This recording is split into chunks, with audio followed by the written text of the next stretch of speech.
How to reschedule a delivery time on Instacart. Hi everyone, I'm here to assist you today. Without any delay, let's jump right in.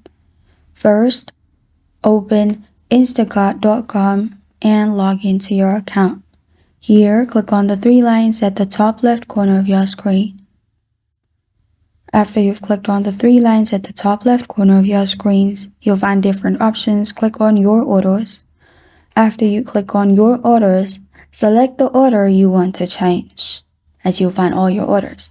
Then you can click on help and select reschedule. Choose a new date and time, and after that, click on save and review the updated delivery window. And after you do that, you're good to go. This is how to reschedule a delivery time on Instacart.